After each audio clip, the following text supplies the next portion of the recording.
don't miss. Shaggy TV, hit him with the twist. Gang on deck, let's pick up the pace. Remote in hand, it's a cartoon race. Where are you, Shaggy TV? Catch the vibes, come roll with me. Jinkies, yeah, it's action-packed. Scooby snacks and a mystery crack. Flip the channel, hit the screen. Velma's got the clues, keep it clean. Fred in the whip, Daphne looking mean. Shaggy on the snacks, munching every scene. Zoinks, got ghosts in the room. Monsters lurk, smell the cartoon fumes. Fog thicker than my uncle's perfume. Solve it quick, then straight to the tune. Where are you, Shaggy TV? Catch the vibes, come roll with me. Jinkies, yeah, it's action-packed. Scooby snacks and a mystery crack. Spooky vibes with the laugh on top. Masked villains, every case non-stop. Trapdoor falls, but the plan don't flop. Keep the laugh track tick tock, tick tock.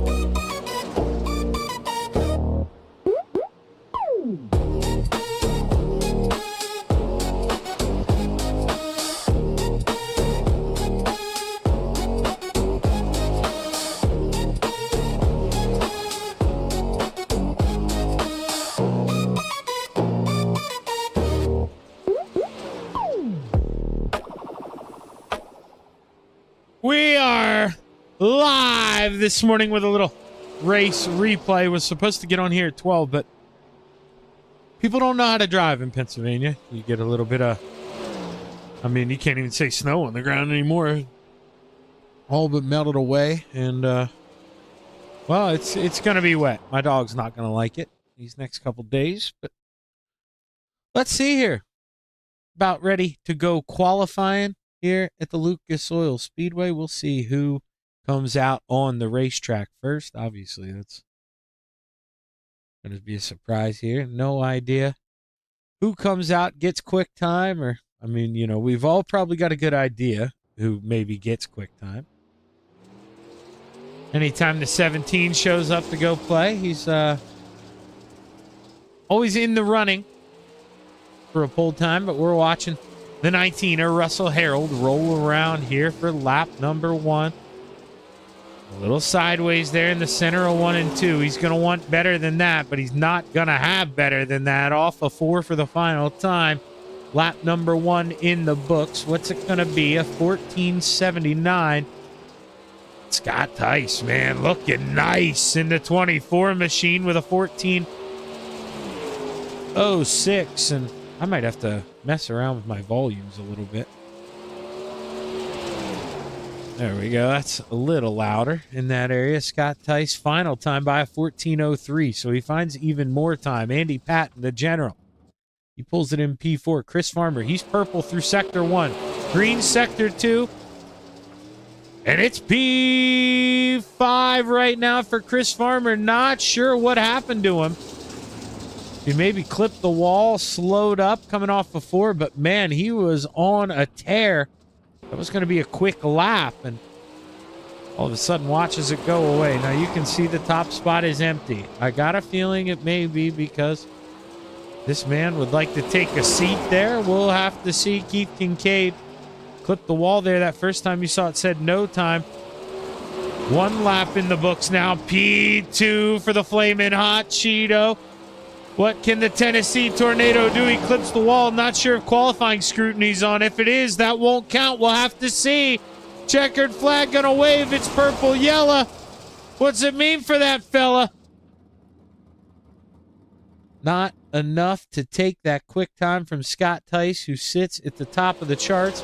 Todd Holloway out on the racetrack. See how much time these boys have left. 2 minutes and 43 seconds. Terry Landis, he didn't put in a qualifying time. Not sure if he will. This is Todd Holloway's final time around. Green, what's it mean? P11 for the 2 machine. As qualifying comes to a close, we know better than to use that other one. I will click live, and we will be in trouble. Quicker than you know what. So we will just fast forward it that way, get it down to about 10 seconds there, and should have 2 heat races. I would think 14 drivers, 2 heat races.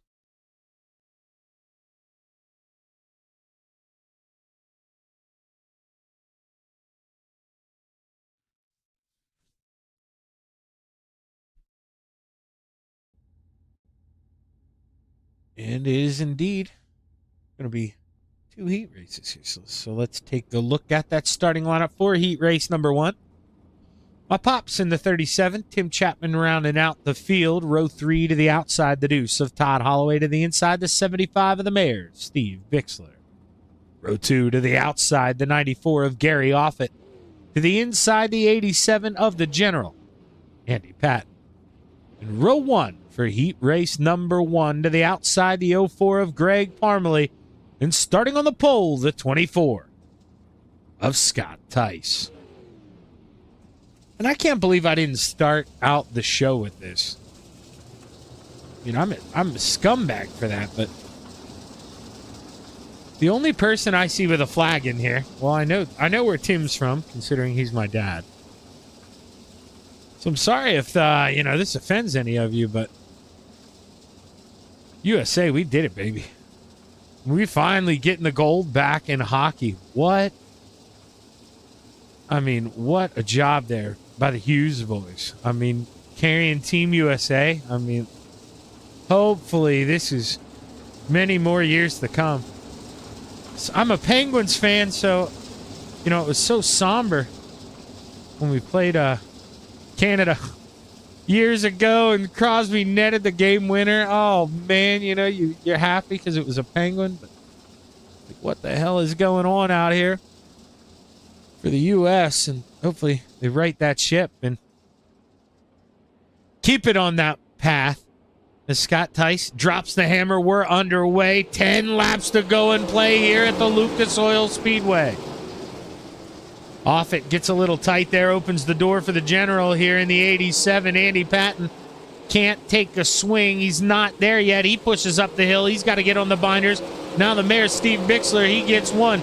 Can he get 2? Not this time. Offit shuts the door. The Mare got to back it down, look for a drive off. He's trying.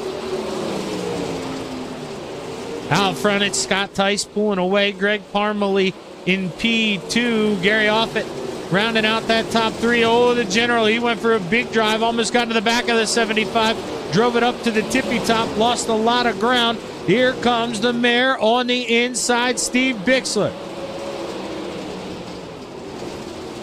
Bixler continues to saw at that wheel, but he just can't find a way around the 94. You see, you get a little bit off it there. The right rear, they touch, they bang. Oh, contact! Bixler loses the right front hard in the outside wall. The 94 washes up. And I believe we're going to get a caution flag. We do. I do so many leagues, I always forget which ones will have cautions in the heat races and which ones won't. We saw it there live. Bixler thought he was clear, came up the racetrack, and, Offit was at the point where, maybe you want to back out of that, live the race another day, but kept it pinned, and, man, they both pay the price here, and shakes up the back half of the field, moves Todd Holloway and Tim Chapman up 2 spots apiece.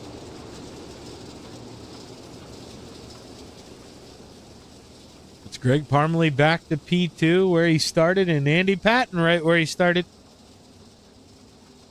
there in P number 3.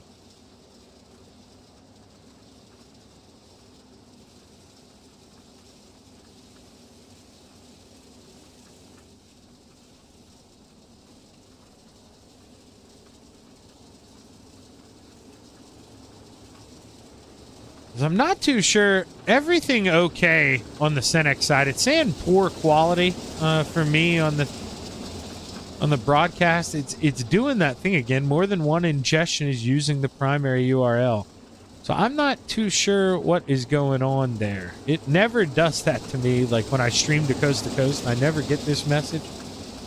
And I also run their YouTube side so I can get the same screen. So I'm a little confused by this, but if it would drop off, just come over and yell at me on the Shaggy TV side. I'll put it back up as we continue to roll around here.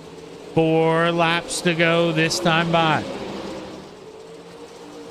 Bixler pulls back out on the racetrack. He's a lap down, though, so just trying to get some track time at this point. Tim just trying to do the same. Trying to get a little bit more comfortable here on the dirt side. As Parmalee tries to get a little bit more comfortable, maybe battling for the lead. He is close to Scott Tice. One mistake here out of this 24, and we got a battle. 2 laps left to play in the clay here at the Lucas Oil Speedway. Tice on rails, not coming up off the bottom. I mean, no mistakes as the 04 almost punches his ticket through the backstretch wall. White flag flies. 1 lap to go. And it's looking like this is the way they're going to bring home this show. Parmalee tightens up a little bit through the center of 1 and 2. Gives Tice a 2-car length lead going into 3. And he sees the checkered flag start to fly. He wins heat race number 1, followed by Parmalee, Patton, Holloway, Chapman, Bixler, and Offit.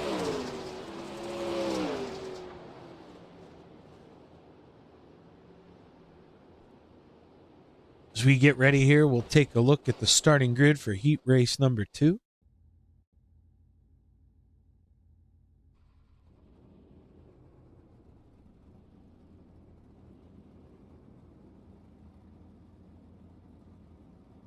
Rounding out the field, the 161 of the Desert Demon, Terry Landis. Row 3 to the top shelf, the 19 of Russell Harold. To the inside, the 55 of Ben Gunther. 2 to the top shelf, the 1 of Joe Canellas. To the inside, the 54 of Chris Farmer. In row 1, for heat race number 2, to the top shelf, the 014 of the Ironman, G.J. Boydell. And starting on the pole, the 17 of the Tennessee Tornado, Keith Kincaid.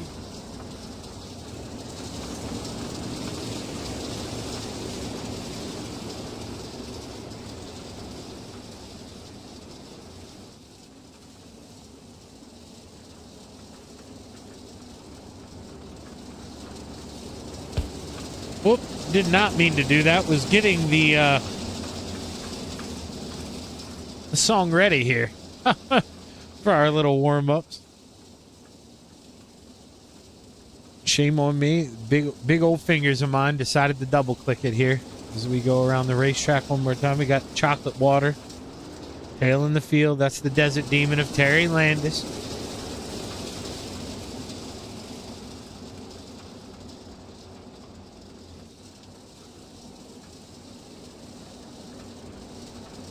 Greg Boydell on the top. The Tennessee Tornado on the bottom as the drivers roll through 3 and 4. The Tornado hits the loud pedal. We are underway. 10 laps to play. Farmer with a slide job there on the 1K. Joe Canellas does the smart thing. Backs off, lives to race another day, and now he watches the 54 climb up the hill. Here's your chance, Joe. What's he do? He's got the 1K barking slide job, parks it on the 54. Farmer didn't have time maybe to cut underneath. That was close.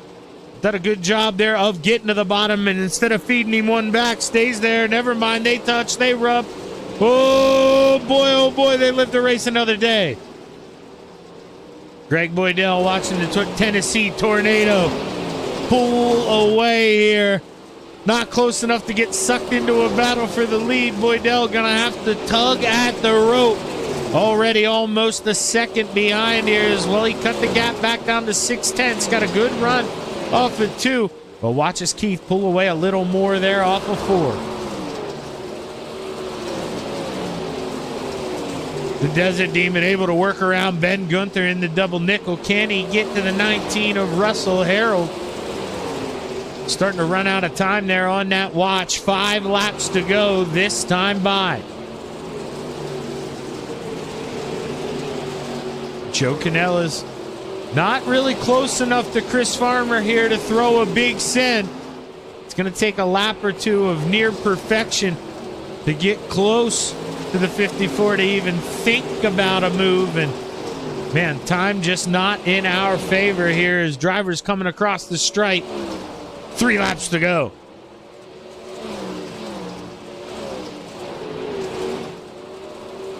Greg Boydell still rolling around in P2. We can see Keith Kincaid. But once again, in that same boat as Canellas, not close enough to make the move. As man, you can hear the tires squealing from the 17 as he slides it in there over the dirt. White flag waves, 1 lap to play. Kincaid going up, grabbing the cushion, decides it's time to try out the tippy top. Final time through 3 and 4. He sees the checkered flag wave. Keith Kincaid wins heat race number 2, followed by Boydell, Farmer, Canellas, Harold, Landis, and go.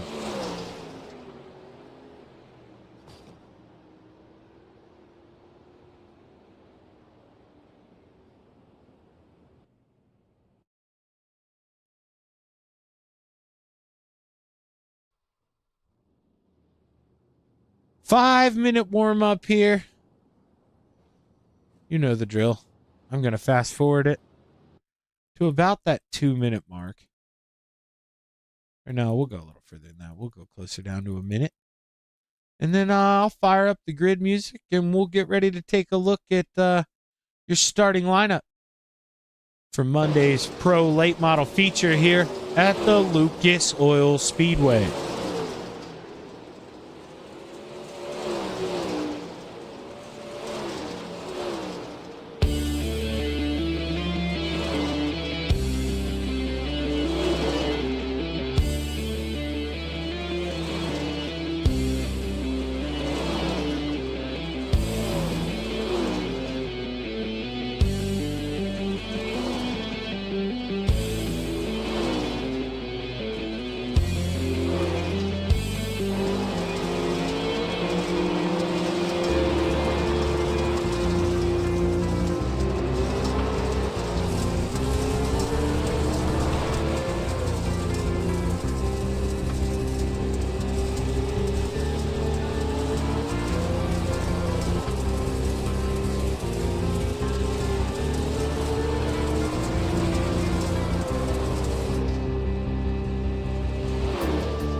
Warm-ups come to a close, and it's about time to take a peek at your starting lineup. 14 guys get to go play in the clay at the Lucas Oil Speedway for your Senex Short Track Championship Series Pro Late Model A Main.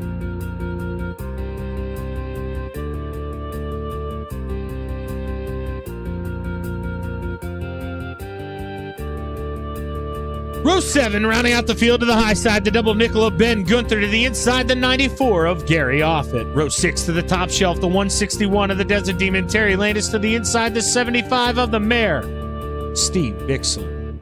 Row 5 to the outside, the 19 of Russell Harold to the inside, the 37 of Tim Chapman. Row 4 to the top shelf, the 1K of Joe Canellas to the inside, the deuce of Todd Holloway. Row 3 to the outside, the 54 of Chris Farmer to the inside, the 87 of the General, Andy Patton. Row 3 to the top shelf, the 54 of Chris Farmer to the inside, the... I just did that. Oh my gosh. Well, we'll do it again. To the 87 of the General, Andy Patton. Row 2 to the top shelf, the 014 of the Iron Man, GJ Boydell to the inside, the 04 of Greg Parmalee. And row 1 for tonight's 35-lap A main here at the Lucas Oil Speedway to the outside, the 37 of Keith Kincaid, and starting on the pole, the 24 of Scott Tice. The drivers roll down the backstretch and into 3 for the final time. We take a look to the night sky. The green flag is high. It's time to watch the dirt fly. 35 laps to play. Your A main is underway. Right away, the Tennessee Tornado gets some grip on the bottom. Over, under, crossover for the lead. Tice looking back to the basement here through 3 and 4, but it's all Kincaid here for lap number 1. Boydell going to the outer rim there in the 014. Can he find a way to get that thing onto the podium? Going to take some work here.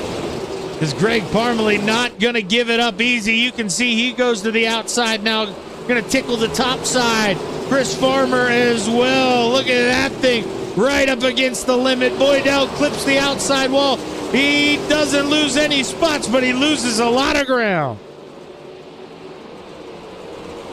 Farmer stuck on the bottom. That let the General get on the outside. Oh boy, the 87 though loses a little bit of time off it too. The 54 gathering it in here. He's gaining some ground, bottom 1 and 2. Not working though, 3 and 4, and the 87 noticed that. Says, well, I'll give it a shot. He gets a little sideways, gets it back on the horse, but man, lost a little bit of time. Keith Kincaid out front by almost 0.8 of a second there over the 24 of Scott Tice, who looked to hold onto the lead, started there, but man, Keith, that other idea.